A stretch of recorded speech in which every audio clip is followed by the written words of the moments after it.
Hello everyone and welcome to Tabletop Tea Time. This is the show where every month we have a bit of a topic and I invite some creators on to join me to talk about it.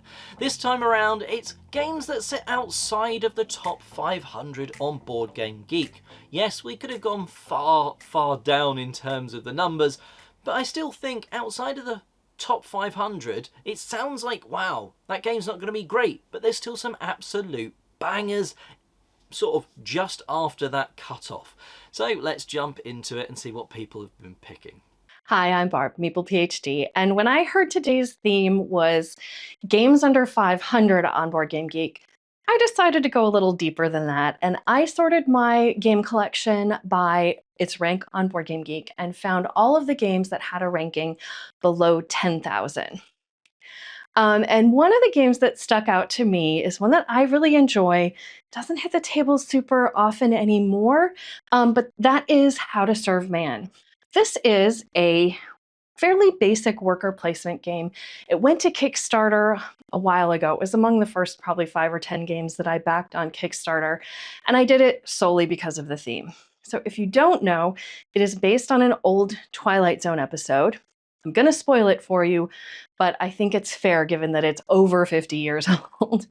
So this is an episode where benevolent seeming aliens come to Earth and they leave behind this book whose title is How to Serve Man. And this helps the humans kind of believe that they are here to help us. They turn Earth into a utopia and start shipping people back to their planet. Well, we come to find out that How to Serve Man was not a manual on how to make Earth a utopia, but actually a cookbook. And so How to Serve Man takes this to that absurd level where now we have a cooking competition where the main protein is human beings. And so the humor in this game is super sick. Like, you have these recipe cards and there's toe soup or something like that. I do remember the first time I brought this out at a game night, one of my friends was horrified at the theme and then found it delightful afterwards. But it is a very basic worker placement game where you are putting out a worker to collect ingredients or to cook the ingredients that you've already collected or to present a recipe to the judges.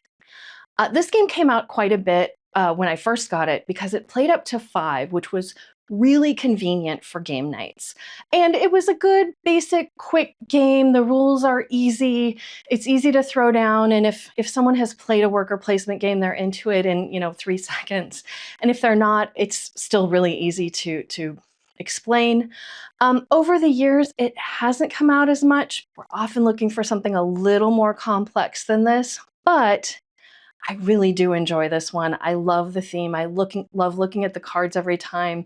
I don't know how accessible it is anymore. I know a friend looked it up a couple of years ago and was able to find it, but it was like $60, which is a lot for kind of a basic worker placement game. But anyway, How to Serve Man, this is like 11,000 below on BGG. It was a Kickstarter a few years ago.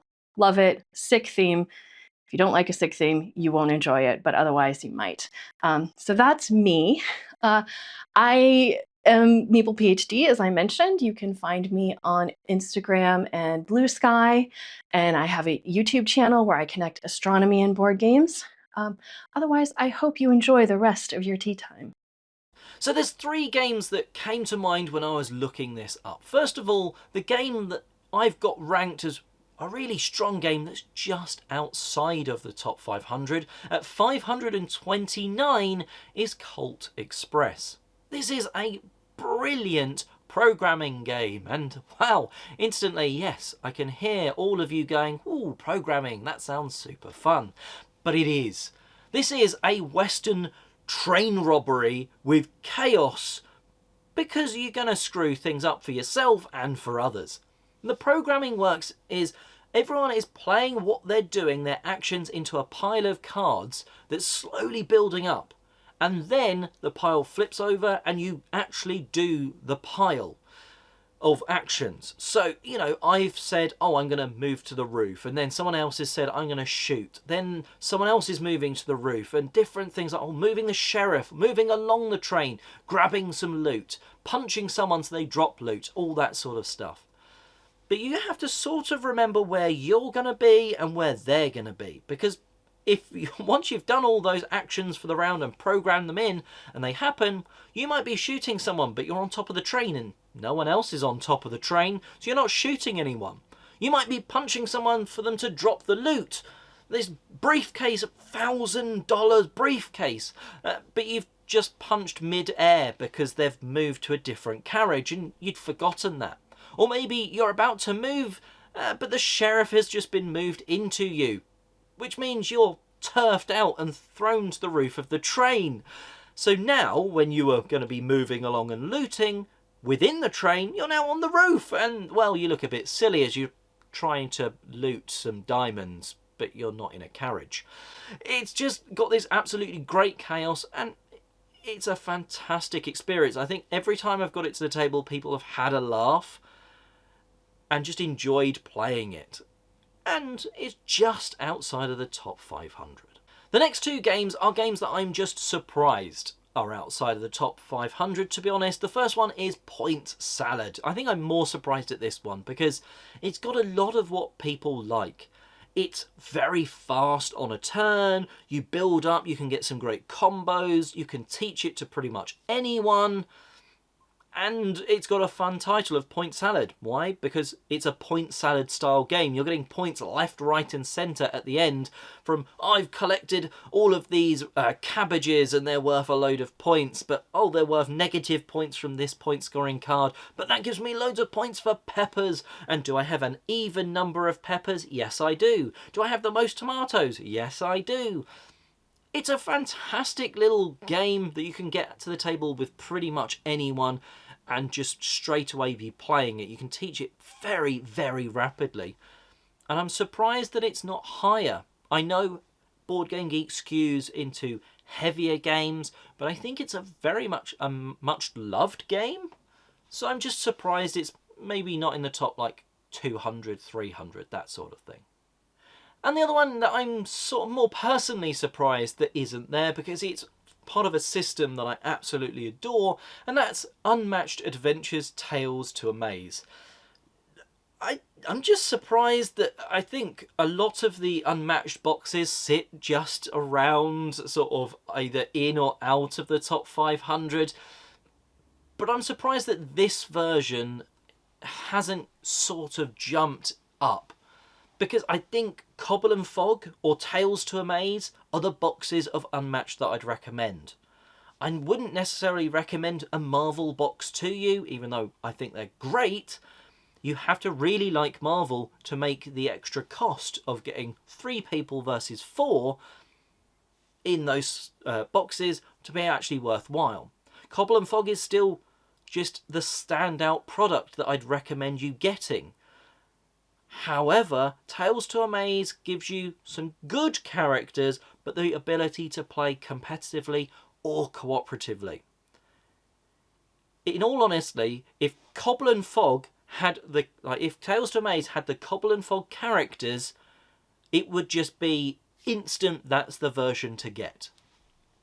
And maybe that's why. Maybe the characters in Tales to a Maze aren't the strongest. They're not Sherlock Holmes. They're not Spider-Man, they're not Bigfoot, Robin Hood. They aren't slightly lesser known characters. I think that's maybe hurt it a little bit. But you can co-op, and the co-op's really good. So I'm just surprised that while some of the other boxes sit outside the top 500 for Unmatched, I'm surprised that one maybe hasn't made it. Maybe it still will, but there we go. That's what I'm surprised about. Hey everybody, I'm Evan, and today I'm going to show you a game you've probably never heard of. Ooh, I need this today.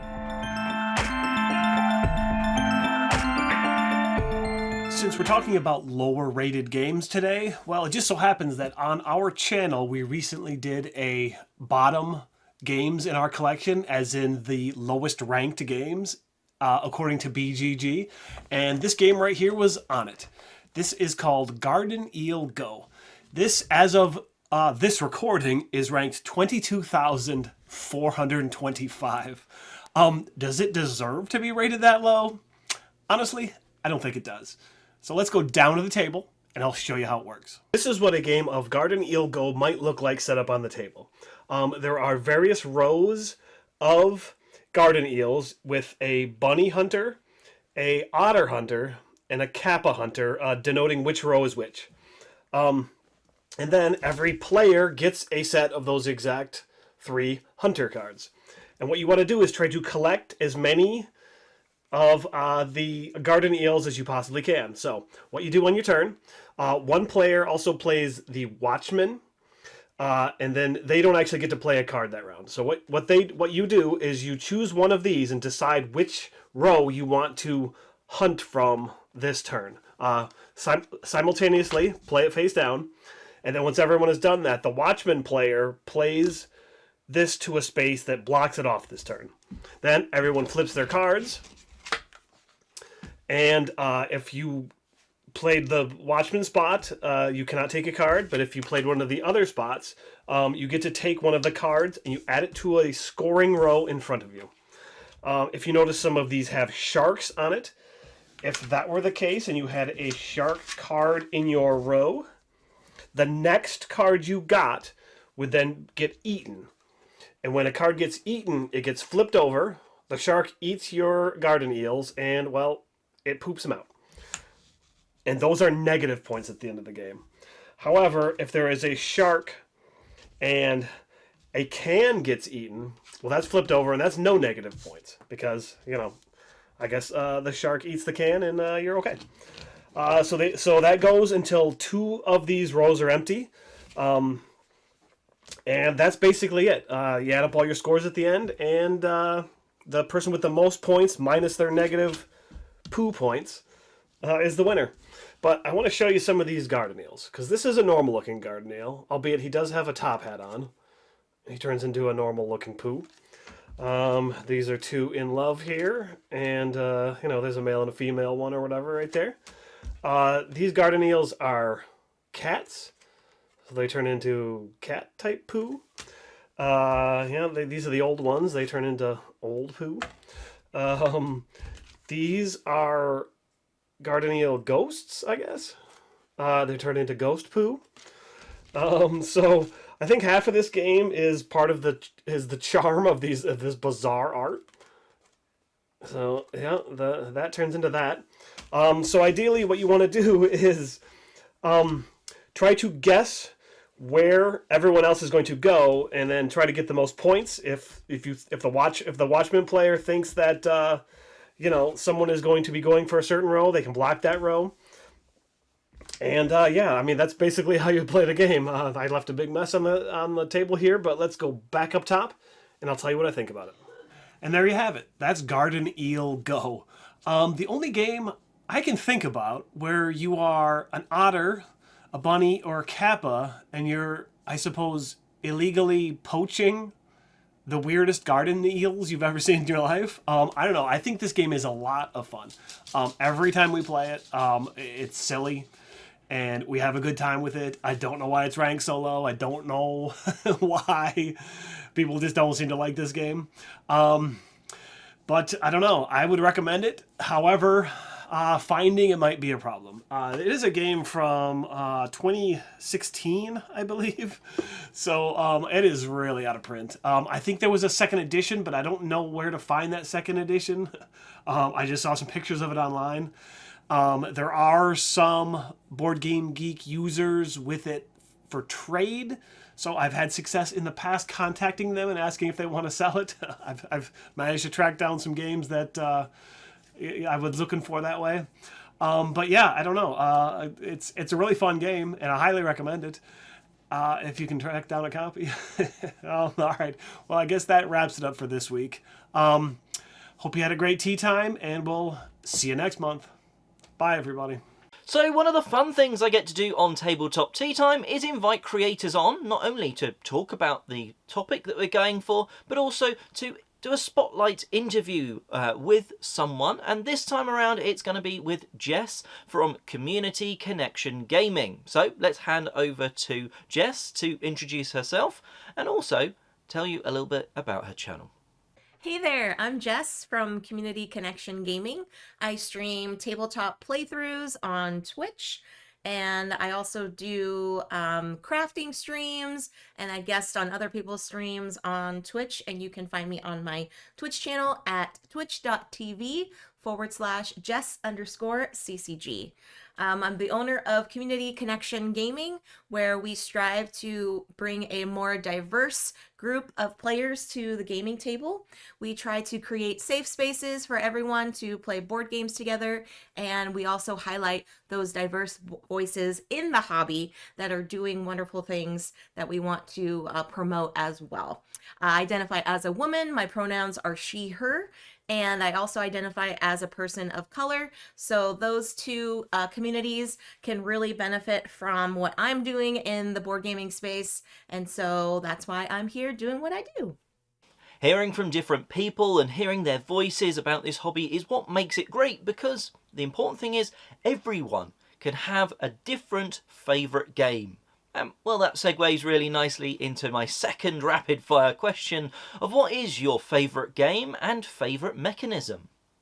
Ooh, favorite game and favorite mechanism. That's really difficult. I've been around this hobby since 2017, so I have seen a lot of designer board games come and go.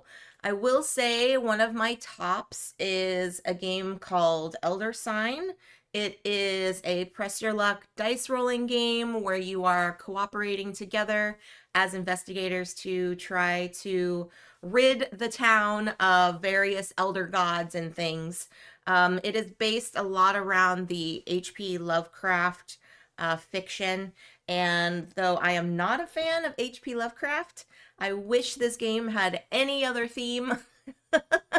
But it is one that I just enjoy to play because the odds are stacked so against you that you have no idea if you're going to win the game or not.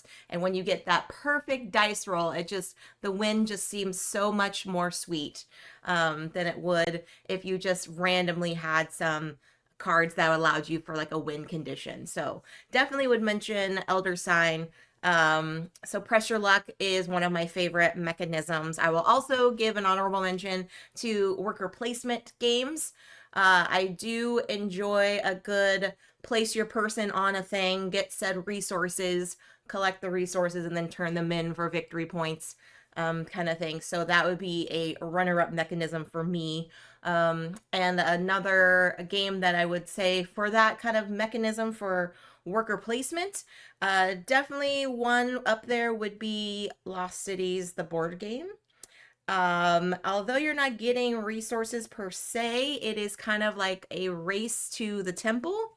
So the quicker you get your pieces out, the better your chances are to get those victory points. So it's a little tangentially for worker placement. But I do enjoy some of those games that you place your person on a thing, like Lords of Waterdeep, for example. Place your person on a space, get those resources, that kind of thing. So that would be my two favorite games with some honorable mentions thrown in there.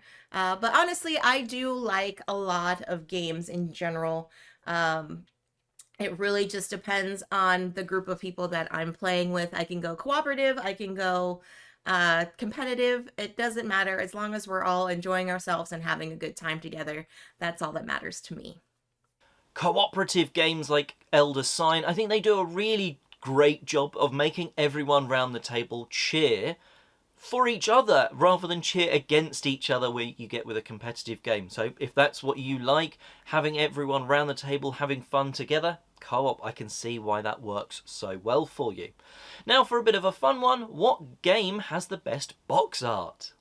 Well, there there has been, I do remember reading an article where there are a lot of more animals on box art than there are female presenting characters on box art, which is quite interesting. So I'm hoping in the future we can kind of, get away from that. We can kind of make it more diverse and have more female presenting heroes and things on boxes.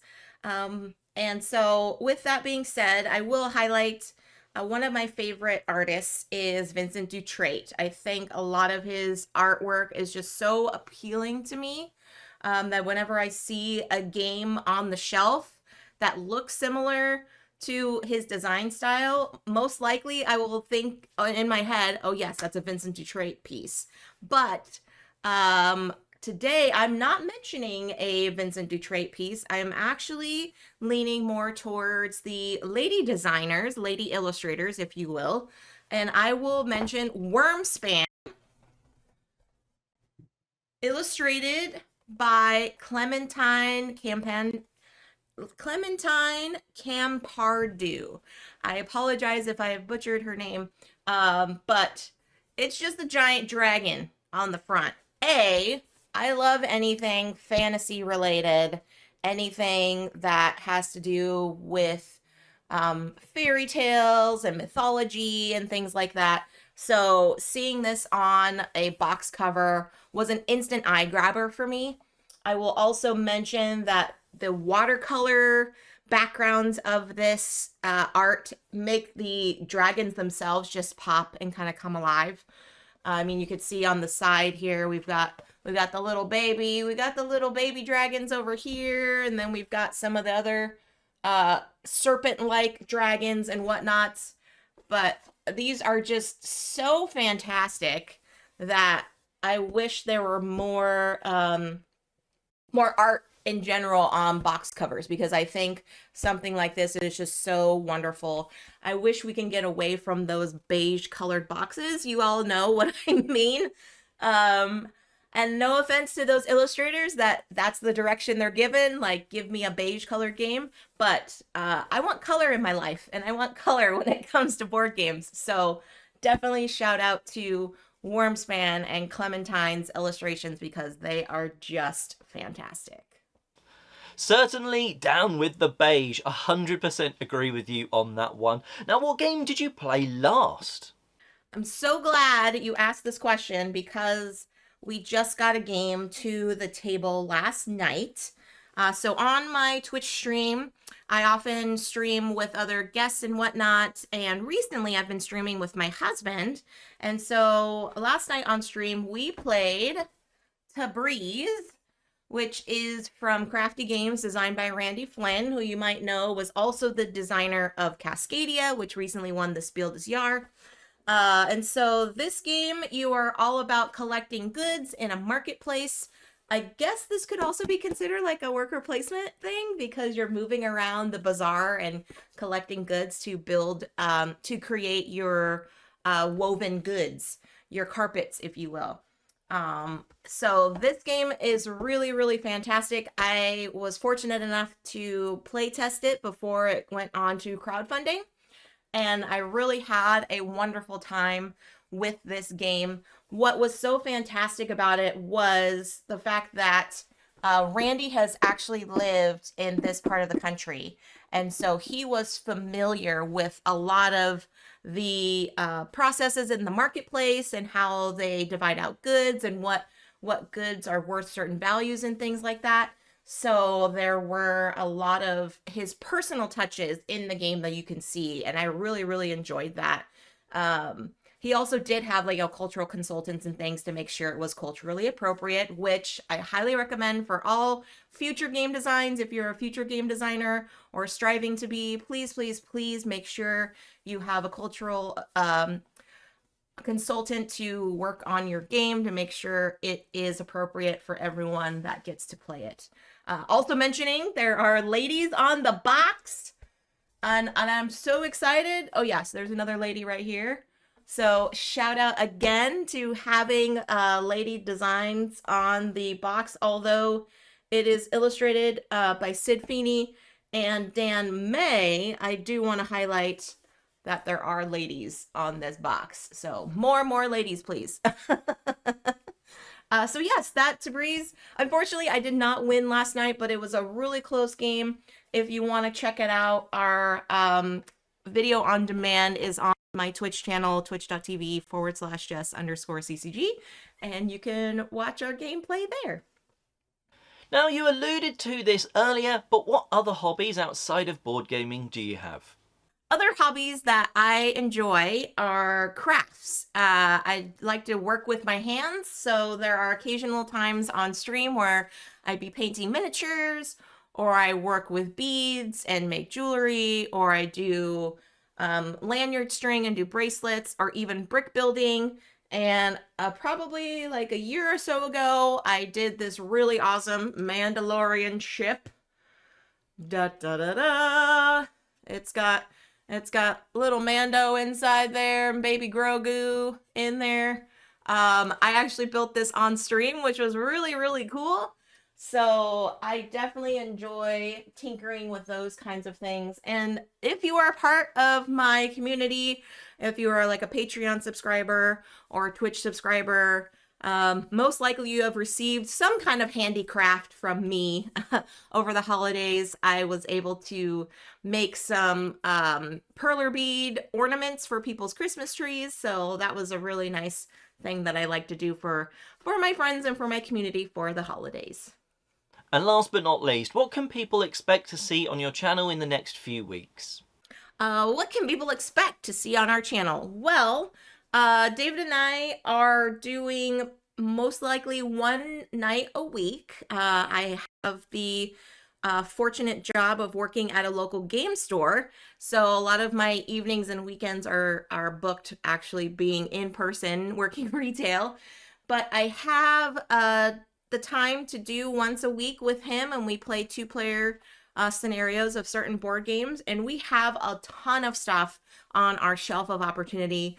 Lots of games that I received during Gen Con all the way through the end of the year and through like PAX Unplugged and things. So you will most likely see some of those games. Also, like with Tabriz, we have a lot of crowdfunding deliveries happening in the next few months. So stay tuned for that. But check the schedule online. Most likely it is on Thursdays at 6 p.m. Pacific. And you can check out all of our VOD on my YouTube channel as well, youtube.com/Jess_CCG for all the previous videos and iterations if you didn't get to catch it live.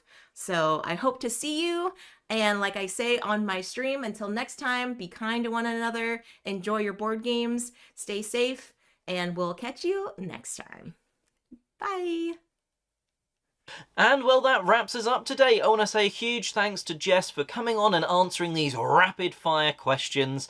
I hope you've enjoyed the Tabletop Tea Time today. Make sure you go down into the comments section below and say what your pick would be for a game outside of the top 500. But while you're going down there, check the description box, because there will be links to all the creators that join me on today's show. So go check them out, like, subscribe on their channel as well as here. It's super important for everyone to get a bit of that board gaming love.